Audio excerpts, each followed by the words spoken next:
Mirë, jam e zotin Fatjon Softa, ekspert sigurie, mirë se erdhe, shumë nësi që të kam në studio. Një opinion të parë për gjykimin e zotit vendimi për zotit Velia, avokatet i kanë ofruar dhe garanci pasurore, nuk është liruar, si mund të lehtësohet nga pikpamja juridike një gjë e tillë? Në hapat ligjor që ai ndërmerr një person i cili ka mas sigurie, arrest me burg, kërkon ta lehtësojë atë mas duke vajtur në qendrim në shtëpi, domethënë arrest shtëpie. Dhe ky lloj rrugtimi është rrugtim krejt i natyrshëm, duke kërkuar dhe në gjykatën e lartë, duke kërkuar që të ndryshojë tash masa e sigurisë.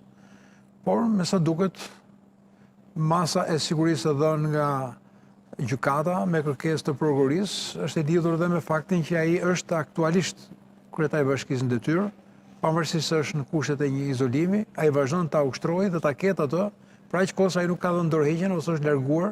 Ndikimi i tij në një proces patjetër që mund të jetë i tillë, që mund të ndikojë në të gjitha ato hetime që SPAK-u ka dhe në të gjitha ato akuza që i shtohen ose hetimet që zgjerohen rreth figurës tij.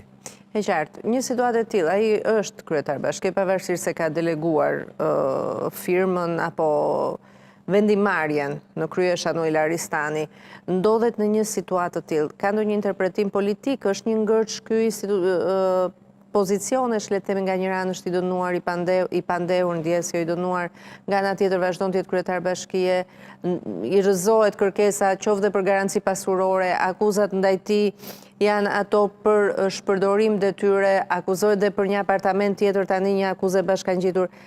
Si e shikon të gjithë këtë skenë? Ku mund të ishte një rregullator që të paktën të pranojë kërkesa për garanci, për shembull?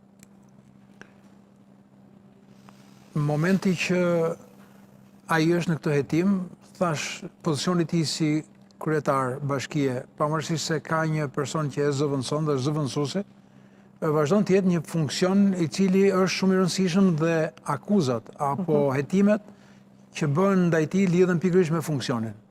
Pra, me funksionin lidhur me shpërdorim detyre, apo me pastrim paras, apo fshehje të mosdeklarimit të parave, apo për vepra të tjera të cilët gjatë këtij hetimi mund të shtohen, sikur se shikojmë që shtohet gama e hetimit ndaj figurës së kryebashkiakut. Them është politike, nuk di sepse them është një maxhorancë, ai është një përfaqësues i kësaj force politike. Nëse do të ishte një opozitar, do të thonin po mund të ketë dhe tendenca politike. Ai përfaqëson, madje ka qenë përfaqësuesi më i votuar i maxhorancës në Bashkinë e Tiranës, ka marrë numrin rekord të votave dhe jo vetëm aq, por ka qenë dhe drejtues politik.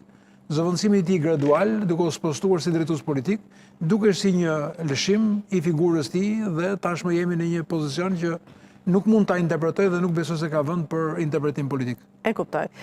Ndalemi tek Byroja Kombëtare e Hetimit, është hapur gara, një ndër emrat janë të gjithë natyrisht sipas kritereve ata do t'i përcaktojë një komision i ngritur me sa di. Gledis Nano mes tyre, si të duket kjo garë dhe çfarë rëndësie ka në fakt Byroja Kombëtare e Hetimit? Zgjedhja e kreut të ri të Byrosë Kombëtare e Hetimit pas zonjës Aida Ajnaj. BKH-ja është një nga institucionet, një institucion kritik shumë i rëndësishëm, për nga rëndësia e investuar dhe madje pjesa e tyre që përbëjnë burimet njerëzore janë të trajnuar dhe të mirë trajnuar në Shtetet e Bashkuara të Amerikës. Sigurisht që vëmendja ndaj drejtuesit të kësaj strukture është shumë e rëndësishme dhe në garë patjetër është një nga këto emra që u thatë, një figurë e cila startoi si drejtues i lartë i policisë dhe ju ndërprej karrierën në moment caktuar. Dha dorëheqjen. Dha dorëheqjen, mos gaboj. Zoti Gledis Nano apo? Unë e di që është shkarkuar. Ndjes. Tërhiqen po? Po. Shkarkuar dhe madje këtë shkarkim, të cilin ai e kanë konstatuar pa drejtë, e ka çuar në gjykatë.